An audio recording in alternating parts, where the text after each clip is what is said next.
일일 1페이지 인문학 여행 한국편. 지난 시간에 이어 챕터 4로 넘어갑니다. 제일 처음 소개되는 것은 방탄소년단이네요. 2020년 9월 방탄소년단의 디지털 싱글이 한국 가수 최초로 미국 빌보드 핫 100 정상에 오른 것이다. 노래의 제목까지 그들이 이룬 파격적인 성과와 닮았다. 다이너마이트. 이토록 멋지게 해낸 힘은 대체 어디에 있는 걸까? 마인드를 바꾸면 에너지가 바뀐다. 이 표현은 BTS 멤버 중 한 사람인 김석진이 남긴 말이다. 나는 그 말이 지금의 BTS를 설명할 수 있는 최적의 표현이라고 생각한다. 진은 이런 말도 남긴 적이 있다. 너 자신의 수고는 너만 알면 돼. 우리는 살면서 포기하고 싶은 순간을 적지 않게 맞이한다. 이런 온갖 고민은 자신을 멈추게 만든다. 그럴 때는 진의 말처럼 이렇게 주문을 외우면 된다. 내가 보낸 시간을 아무도 몰라줘도 괜찮아. 누구보다 내가 나를 잘 알고 있으니까. 그대는 날아갈 준비를 하는 멋진 새다. 당장 창공을 향해 날지 않는다고 새를 다른 이름으로 부르지는 않는다. 그대가 그대임은 변하지 않는 사실이다. 관현맹. 세종실록에 실려있는 다음 한 단락의 글은 매우 의미가 깊다. 조선을 비롯한 이 땅의 모든 임금들은 장님을 악사로 삼아 음악을 연주하는 일을 맡겼으니. 이어지는 그 까닭은 이렇다. 그들은 앞을 볼 수 없는 대신 소리를 살피기 때문이며, 가장 감동적인 부분은 마지막 줄이다. 이 세상에는 버릴 사람이 없기 때문이다. 이렇게 소외되는 사람 없이 모든 이의 가치를 찾겠다는 따스한 음악과 같은 시선에서 탄생한 것이 바로 관현맹이다. 이들은 조선시대 음악기관 소속으로 있으면서 궁중의 잔치 때에 향업과 당악을 연주하는 소경 음악인들이다. 힘든 백성들에게 좋은 직업을 갖게 해주고 싶은 마음. 역시 세종은 성군이십니다. 마지막 이야기는 소리에 대한 이야기입니다. 해녀가 깊은 물에 잠수했다가 떠오를 때 길게 숨을 내뱉는 소리를 숨비소리라고 한다. 극간까지 숨을 참았다가 몰아서 내쉬기 때문에 휘바람과 흡사한 높은 음의 소리가 난다. 그 소리의 바닥에는 슬픔이 깔려 있다. 잠수의 물속에 들어가면 때로 더 많이 가져가고 싶다는 마음에 조금 더 머물기도 한다. 그러다가 의식을 잃으면 세상을 버릴 수도 있다. 바로 여기에 슬픔이 있는 것이다. 해녀들은 나 여기에 있어요라고 소리 높이 외치지 않으면 누구도 들어주지 않는 멜로디를 참으로 오랫동안 연주해 온 것이다. 이어지는 5월은 문화의 달입니다. 보자기, 서로 다른 것을 함께 감싸는 유연성과 포용력. 가끔 본가에 들렀다가 집으로 돌아가려고 하면 어머니는 뒤에서 부르시며 이렇게 말씀하신다. 반찬 좀 싸줄 테니까 가져가거라. 그러면서 형형색색의 천 조각을 이어 만든 보자기를 꺼내신다. 나는 순간적으로 어머니가 꺼낸 반찬들을 담은 통들의 부피와 보자기의 크기를 비교하곤 이런 결론을 내린다. 아무래도 그걸로는 담기 힘들 것 같아요. 나는 미리 준비한 커다란 가방과 쇼핑백을 꺼낸다.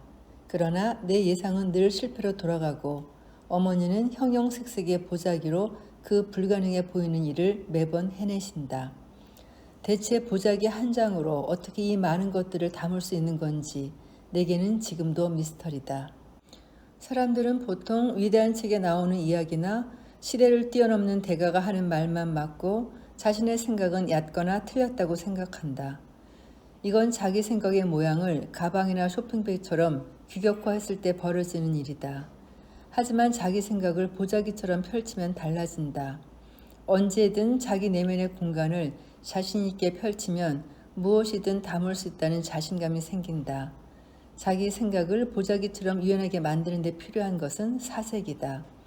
보자기가 저마다 생김새가 다른 물건을 한꺼번에 담을 수 있는 것처럼 사색을 통해 우리는 다른 의견이나 결이 다른 지식을 모두 자기 안에 자유롭게 담을 수 있기 때문이다. 정보화 시대라고 정의되는 요즘 세상의 여기저기에서 다양한 지식과 정보를 가르치고 있지만 어떻게 하면 그것을 내 안에 담을 수 있는지에 대한 방법을 알려주는 곳은 드물다.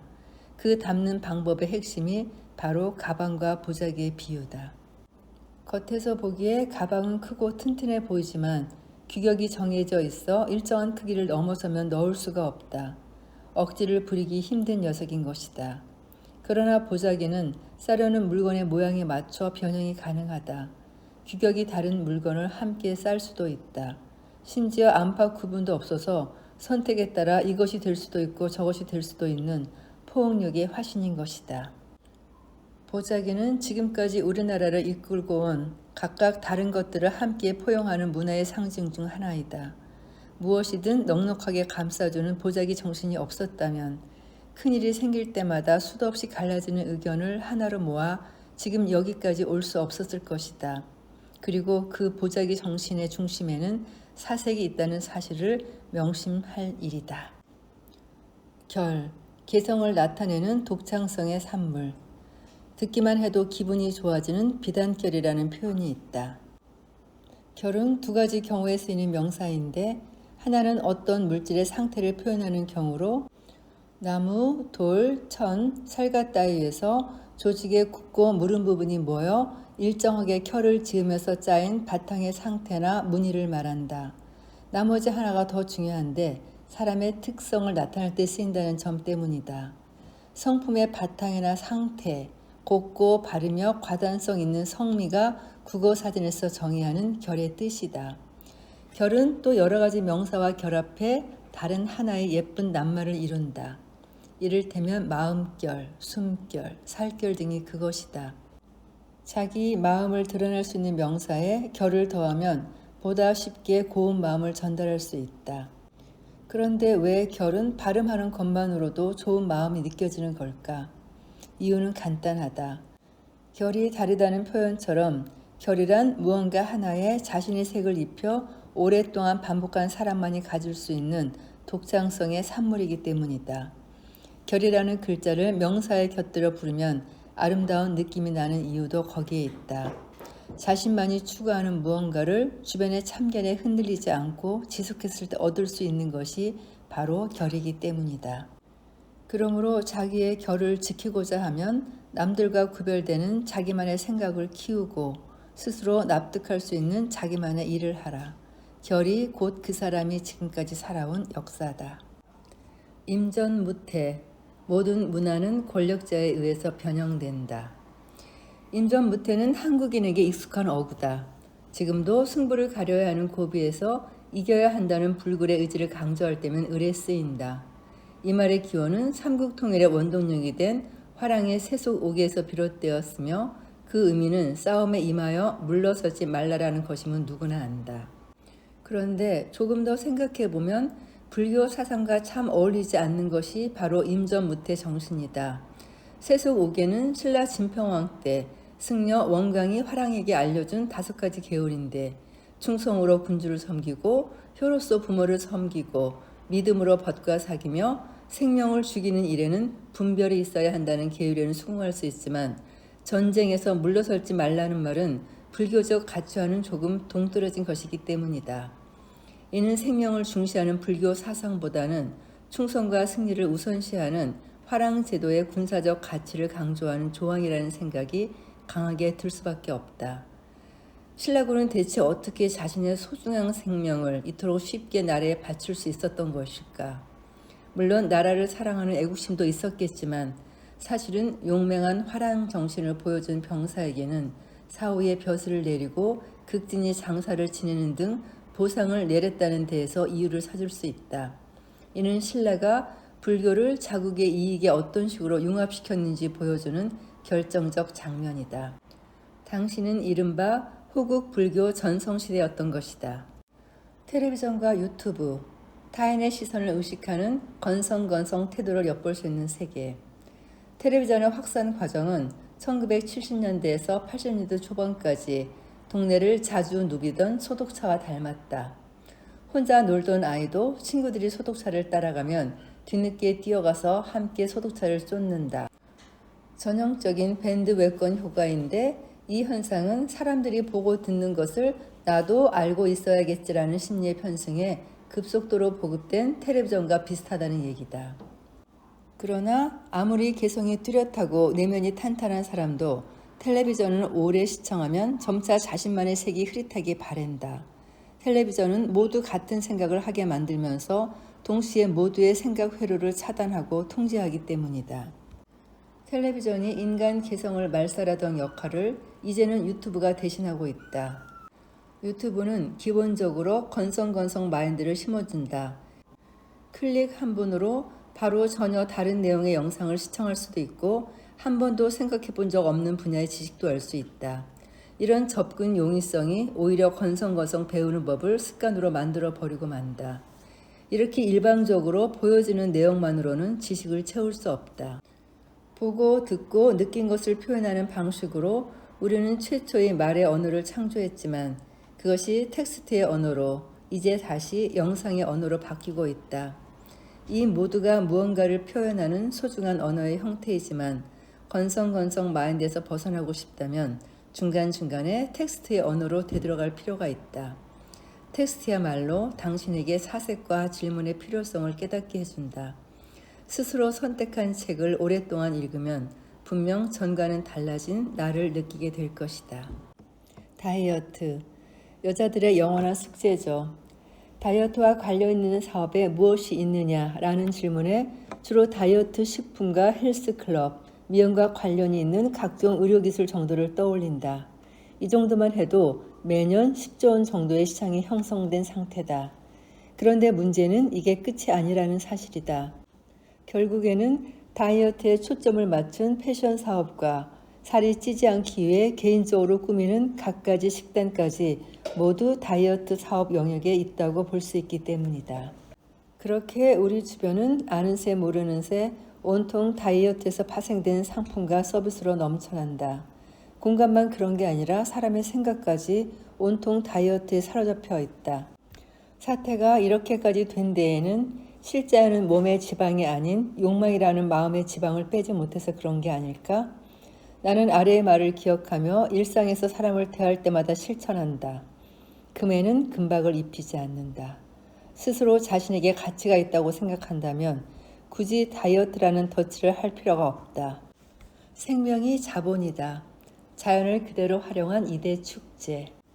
생명이 살아있는 자연이 자본이라는 원칙을 지켜서 전국적으로 유명해진 두 곳의 사례가 이를 증명한다. 첫 번째, 순천만의 갯벌. 전남 순천시에 있는 순천만은 도시 한가운데가 갯벌인 만의 도시다. 항구를 만들 수 없는 지형이라 이 지역 농민들은 오래전부터 갯벌을 개간해 농지로 이용했다. 그러자 인근에 민가와 음식점이 들어서면서 훼손이 시작되었다. 오랫동안 갯벌은 쓸모없는 것이라 여겨온 이 지역 주민들은 훼손이 되어도 별 신경을 쓰지 않았다. 그러다가 나의 삶터가 황폐져가는 모습을 더는 두고 볼 수 없었던 소수의 순천 시민들이 순천만을 생태 관광지로 가꾸자는 아이디어를 냈다. 뜻이 모이자 순천시가 나서서 갯벌로 유입되는 오염물질을 정화하고 훼손된 습지를 복원시켰다. 갯벌 인근의 민가와 음식점들도 철거했다. 그러자 자연이 응답했다. 바다 생태계가 살아나고 갯벌의 먹잇감이 풍부해지면서 철새들이 늘어났다. 이번에는 다시 사람들이 화답했다. 오랫동안 버려졌던 순천만이 자연 생태계의 보고로 되살아나자 갈대와 갯벌, 철새를 보기 위해 관광객이 급증했다. 자연도 살리고 지역 경제도 살리는 일석이조의 효과를 얻게 된 것이다. 순천만은 갯벌 때문에 항구를 건설할 수 없어서 산업화에 뒤처졌으나 사고를 전환해 천덕꾸러기였던 갯벌을 복원하여 생태 관광지라는 에코시티로 거듭나는 데 성공한 흔치 않은 케이스가 됐다. 두 번째, 나비축제. 전남 한평군은 광주와 목포 사이에 자리한 전형적인 농촌 지역이다. 대도시와 거리가 먼 지리적 환경 때문에 산업화가 되지 않아 농업 이외에 마땅한 소득원이 없었다. 한평군수는 오지와 다름없는 한평군의 새로운 소득원으로 관광 산업을 생각하고 한평이 자랑할 만한 볼거리를 찾았다. 사색을 거듭하는 그에게 자연은 지혜로운 답을 주었다. 나비를 날게 하라가 그 답이었다. 개발이 안 되어 오히려 청정 환경이 잘 보존되었다는 점을 활용해 나비를 불러 모으기로 한 것이다. 버려진 땅에 꽃밭을 가꾸고 나비를 부화시켜 그곳에서 나비가 날도록 했다. 꽃이 만발한 청정 지역에 수많은 나비가 날아다니자 그 모습은 머릿속에서 상상한 것보다 훨씬 아름답고 감동적이었다. 자신감을 얻은 한평군은 바로 나비 축제를 개최하기로 했다. 이로써 대대로 농사만 짓던 땅이 유명 나비 관광지로 바뀌게 되었고 현재는 연간 500만 명이 넘는 관광객이 한평 나비 대축제를 찾을 정도로 큰 인기를 얻고 있다. 순천과 한평의 변화는 자연이 만들어낸 기적이다. 그 공통점은 하나같이 생명이 살아있는 자연이라는 자본을 그대로 활용했다는 것이다. 자연에 모든 답이 있다. 훼손하지 않은 채 그대로 보여주면 세상은 감동한다. 다음 챕터는 6월 종교입니다. 천주교의 확장, 가시밭도 꾸준히 밟으면 길이 된다. 순조 1년, 천주교도 박해 사건인 신유 박해 이후 당시 실권을 쥐고 조선을 이끌던 대왕대비 김씨를 비롯한 조정 관리들은 엄청난 혼란을 만든 황사영 백서 사건을 끝으로 천주교 박해를 종결시키고자 했다. 조정은 이런 과정을 통해 천주교가 조선에서 곧 사라질 것이라고 생각했다. 하지만 그건 심각한 착각이었다. 수많은 사람이 진실로 믿는 무언가는 밟으면 밟을수록 더욱 세력을 확장한다는 진리가 스스로를 증명하고 있었기 때문이다. 물론 박해를 당하는 동안에는 천주교가 그 힘을 많이 잃은 것처럼 보였다. 하지만 강한 믿음을 가진 신자들의 행동이 상황을 반전시켰다.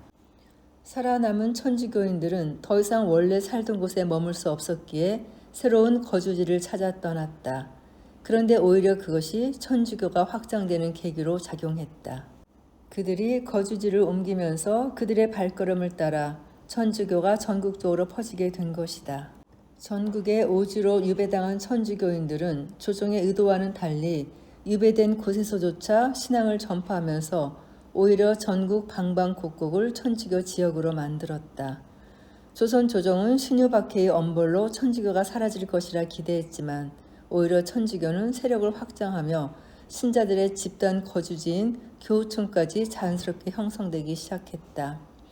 때로 우리는 더 이상 길이 없다는 생각도 들지만 그럼에도 불구하고 가시밭도 꾸준히 걸으면 어엿한 길이 될 수 있다는 사실을 깨닫는 순간이 온다.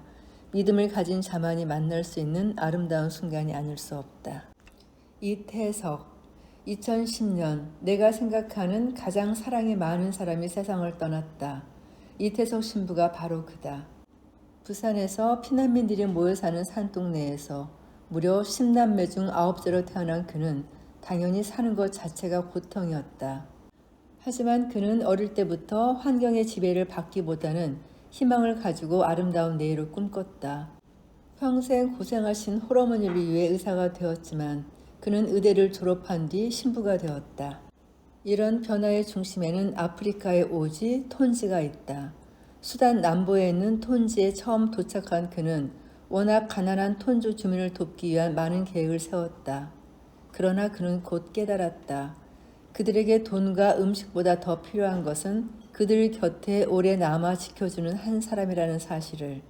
그래서 그는 어떤 어려움이 닥쳐도 그들을 버리지 않고 끝까지 함께 있겠다고 다짐했다. 이태석 신부는 톤지에서 다양한 직업으로 살았다. 처음에는 의사로, 다음에는 선생님으로, 건축가로, 지휘자로 다양한 활동을 펼쳤다. 대체 이태석이라는 사람의 중심에는 무엇이 있을까? 그는 다음의 문장을 기억하며 평생을 뜨겁게 살았다. 타인을 사랑하는 것에 그치지 말고 사랑받도록 힘쓰라. 자신이 의사였지만 죽어가는 것을 알아채지 못한 그는 대장암 말기로 삶을 마감했다.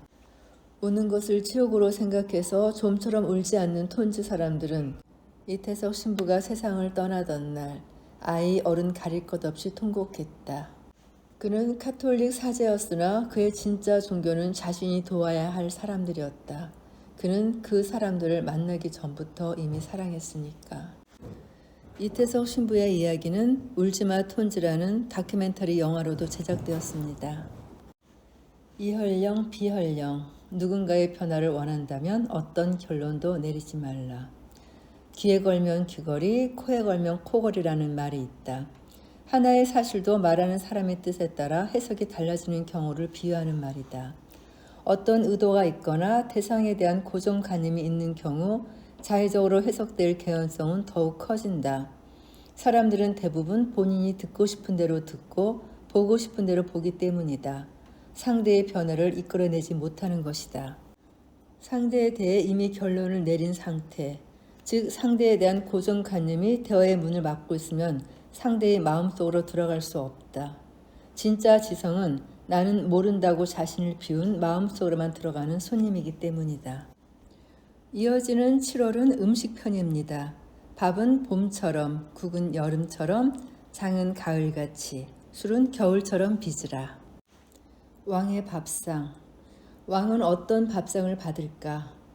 보통 왕이 받는 밥상을 생각하면 이름 모를 화려한 음식과 고기 혹은 해산물이 상위에 가득할 것이라고 생각하기 쉽다. 그러나 서양과는 달리 우리나라 왕의 밥상은 먹는 이의 건강을 생각했기 때문에 무엇보다 골고루 먹는 것을 우선했다.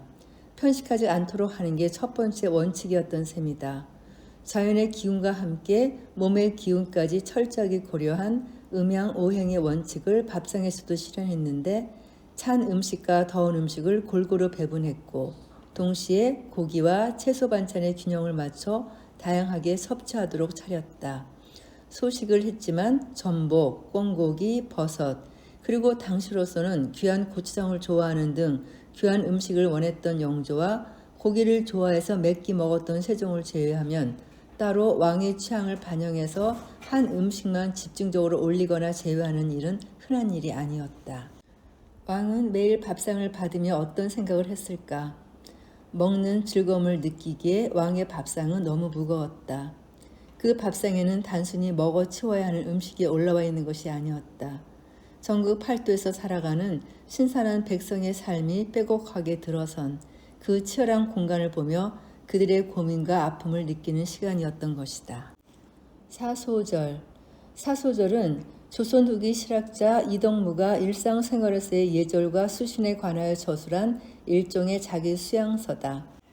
이 사소절에는 조선의 백성들이 본받아 실천할 수 있는 식사 예절에 대한 글이 나오는데 내용이 세밀하고 흥미로운 부분이 많다.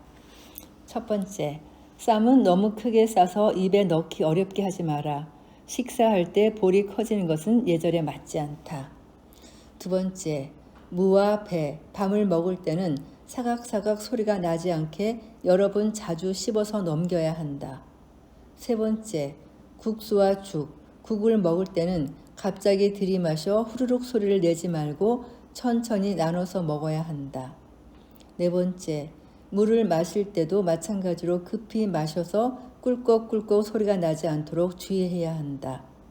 다섯 번째, 음식 부스러기를 혀로 핥아서 먹지 말라. 여섯 번째, 급하다고 국물을 손가락으로 찍어 먹지 말라. 일곱 번째, 음식을 입에 넣은 상태로 과하게 웃지 말라.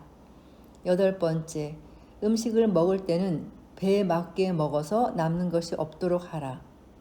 아홉 번째, 특히 식사를 마친 후에는 밥그릇에 물을 부어 한 톨의 쌀이라도 남기지 말아야 한다. 열 번째, 숟가락이 그릇에 닿아 소리나는 일이 없도록 하라.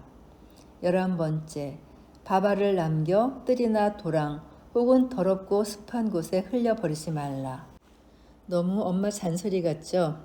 그래서 이덕무도 사소절을 쓸 당시에 지나친 내용을 걸러서 썼으며 동시에 후세에 이렇게 당부했다.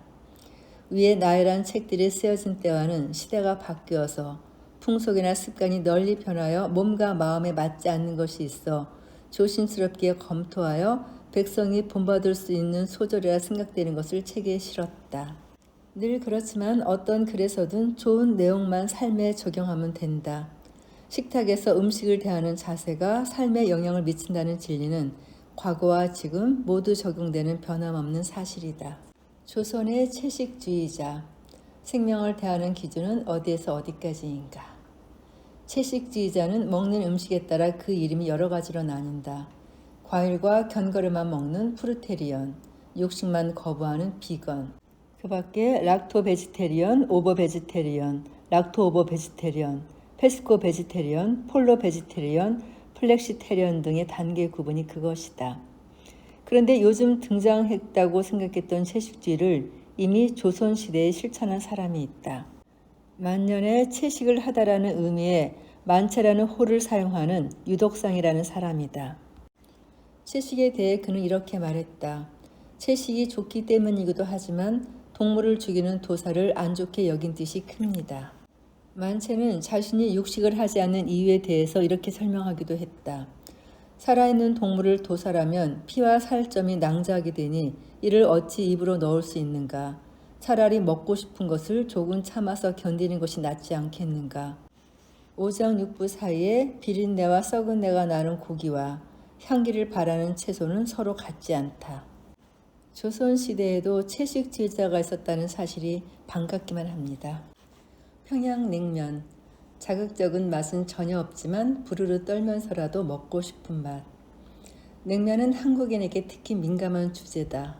전국에 전문가들이 워낙 많아서 함부로 언급하기 어렵기 때문이다. 저 역시 냉면을 아주 좋아하지만 평양냉면 맛은 잘 모르겠어요. 그런데 이 책에서 소개하는 냉면 이야기를 듣고 나서 마음이 달라졌습니다. 월간 취미 잡지인 별건곤 24호에는 냉면에 대한 이야기가 하나 나온다. 김소저라는 필명의 작가가 쓴 사시명물 평양냉면이라는 글인데 매우 특이하면서도 실감나게 평양냉면을 기술하고 있다. 평양 사람이 타향에 가 있을 때 문득 냉면을 그리게 하는 커다란 힘이 있으니 그것은 바로 겨울에 즐기는 냉면의 맛이다. 한방눈이 더벅더벅 내릴 때 방 안에는 바느질을 하시며 삼국지를 이야기하는 어머니의 목소리만 고요히 또 고요히 울리고 있다.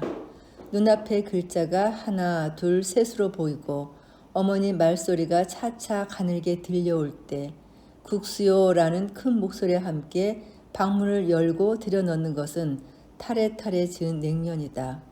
꽁꽁 언 김치죽을 두르고 살얼음이 뜬 김칫국에다 조금씩 풀어먹고 우르르 떨려서 온돌방 아랫목으로 가는 맛. 평양냉면의 이 맛 상상하니 어떻소. 나는 평양냉면을 이토록 생생하게 표현한 글을 본 적이 없다. 게다가 자극적인 표현 없이도 그 감정을 고스란히 전해져 더욱 인상적이다. 마치 평양냉면처럼 마음이 외로워질 때마다 자꾸만 꺼내 기쁨에 우르르 떨면서 즐기고 싶은 글이 아닌가. 분홍 소시지.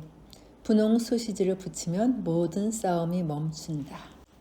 1970년대 후반에서 1980년대 초반에만 해도 국민학교 점심시간에 누군가의 도시락에 든 분홍 소시지가 발견되면 일제히 탄성이 터져나왔다.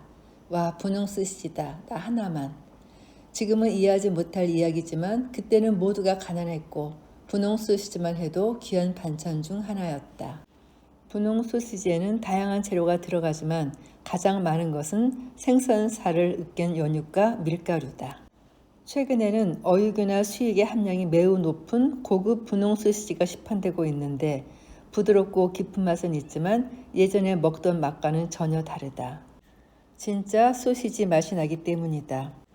분홍 소시지는 밀가루 함량이 매우 높아서 조리하지 않고 날 것으로는 먹을 것이 못 된다. 분홍색 밀가루를 먹는 불쾌한 느낌이 나기 때문이다. 반드시 계란옷을 적당히 입혀서 기름에 붙여야 맛이 살아난다. 사실 분홍색 소시지는 맛으로 먹는 것이 아니다. 맛보다는 그 시절의 추억이니까. 가난했던 시절 사소한 일로 형제간에 다투다가도 엄마가 방금 부친 분홍 소시지를 가지고 나오면 바로 싸움을 멈추고 젓가락을 잡을 수밖에 없었던 그 시절을 되돌아보게 만드는 추억 속의 맛이다. 저는 학교에서 나눠주던 급식빵도 가끔 생각나요. 옥수수 가루로 반죽해서 만든 커다랗고 넓적한 둥근 빵이었는데 아이들의 숫자에 맞춰서 그걸 잘게 나누어 주었죠. 받자마자 옆에 친구와 사이즈를 비교해보고 그 다음에 먹는 그 맛. 그런 추억의 맛이 있기 때문에 아직도 겨울에는 붕어빵이 있고 군고구마가 있고 그리고 길거리에는 호떡 장사가 있는 거예요. 초코파이. 당신에게는 해석하는 수준을 바꿀 질문이 있는가? 가끔 초코파이를 보며 이런 질문과 함께 깊은 사색에 빠진다. 어떻게 하면 나도 이토록 오랫동안 사랑받는 글을 쓸 수 있을까? 어떻게 하면 줄을 서서 내 책을 살 정도로 황홀한 글을 쓸 수 있을까? 단순히 돈을 벌기 위해서가 아니라 독자들에게 초코파이를 한 입 물었을 때의 그 느낌과 같은 순간을 주고 싶다는 마음에서 비롯된 질문이다. 이런 시선으로 초코파이를 바라보면 전에는 보이지 않던 창조의 비밀이 얼핏 보인다. 1973년 동양제과의 김용찬 과자개발팀장은 미국 조지아주 출장길에 한 호텔 카페에서 초콜릿을 입힌 과자를 먹어보고는 깜짝 놀랐다. 세상에 이런 맛이 있다니. 그러나 김용찬 팀장은 그 맛에 만족하지 않았다. 더 맛있게 그리고 값싸게 만들어서 국내에 공급하고 싶었기 때문에 무려 1년이 넘는 실험을 반복했다. 원래 초코파이보다 60여 년 전에 미국 테네시주의 문파이라고 비슷한 과자가 있었다. 그러나 그가 만든 초코파이는 문파이처럼 딱딱한 비스타 형태가 아닌 상대적으로 촉촉한 식감의 빵을 넣은 파이의 형태였다. 그가 원하던 부드러운 형태의 파이로 만들기 위해서는 수많은 시행착오를 겪어야 했는데 그는 실패를 반복하면서도 실험을 계속할 수밖에 없었다. 결과 시장에 나온 초코파이는 없어서 팔지 못할 정도로 큰 인기를 얻었다. 한 개에 50원짜리 초코파이가 출시 첫 해에만 10억 원의 매출을 기록했고 정부에서 관리하는 물가 기준표에 초코파이 가격이 포함될 정도였다. 한낱 과자라도 아무 생각 없이 그냥 먹어치울 대상이 아니다. 그 과자가 만들어지기까지의 간단치 않은 역사가 존재하기 때문이다. 질문을 가슴에 품고 끝없이 방법을 찾는 자만이 그 역사를 써나갈 수 있는 것이다. 숭늉과 믹스커피, 식사의 끝과 재시작을 알리는 신호. 숭늉은 한국인에게는 마르지 않는 마음의 호수라고 부를 수 있다. 그 호수가 거부할 수 없을 정도로 매력적이라 거기에 다시 젓갈을 올려 두 번째 식사를 시작하는 사람도 종종 있다. 그렇게 숭늉은 식사를 끝내는 신호가 되기도 하고 다시 시작하는 신호가 되기도 하면서 한국인의 입맛을 살려주는 역할을 해왔다. 그러나 소주로 밥을 짓는 집이 점점 줄어들면서 이제 숭늉은 식당에서나 가끔 만날 수 있는 특별한 음식이 되어버렸다. 그러나 그렇게 숭늉이 사라졌다고 그 역할마저 사라진 것은 아니다. 한국의 점심시간에는 식사를 마치고 커피를 들고 걸어가는 사람들을 자주 목격할 수 있다. 굳이 밖이 아니더라도 집에서도 식사를 마치고 커피를 즐기는 사람도 많다. 참 독특한 풍경이다. 우리가 언제부터 이렇게 커피를 마치 물 마시듯 많이 마셨나 싶기도 하다. 다른 이유도 있겠지만 나는 이런 풍경이 생긴 이유를 무쇠솥의 실종에서 찾는다. 솥이 자취를 감추고 식사 후에 마시던 숭늉이 없어지면서 그 대신 구수한 커피를 즐기는 사람이 조금씩 늘어난 것이다. 숭늉 대신 커피라는 증거는 한국인이 주로 즐기는 커피 맛에 있다. 다른 나라와는 달리 한국인들은 유독 산미가 있는 커피보다는 숭늉처럼 구수한 믹스커피를 즐긴다는 사실이다. 게다가 숭늉에 젓갈을 올려 두 번째 식사를 하듯이 구수한 커피에 달콤한 빵이나 쿠키 혹은 케이크를 곁들여 디저트를 즐기는 것도 비슷하다. 시대가 변하여 숭늉이 머물 공간에 커피가 놓여 있다. 시대가 변하듯 입맛도 음식도 변하기 마련이니까. 오늘 녹음은 여기서 마치겠고요. 다음 시간에 8장 역사편에서 다시 이어가겠습니다. 오늘도 녹음 들어주신 분들께 감사드립니다.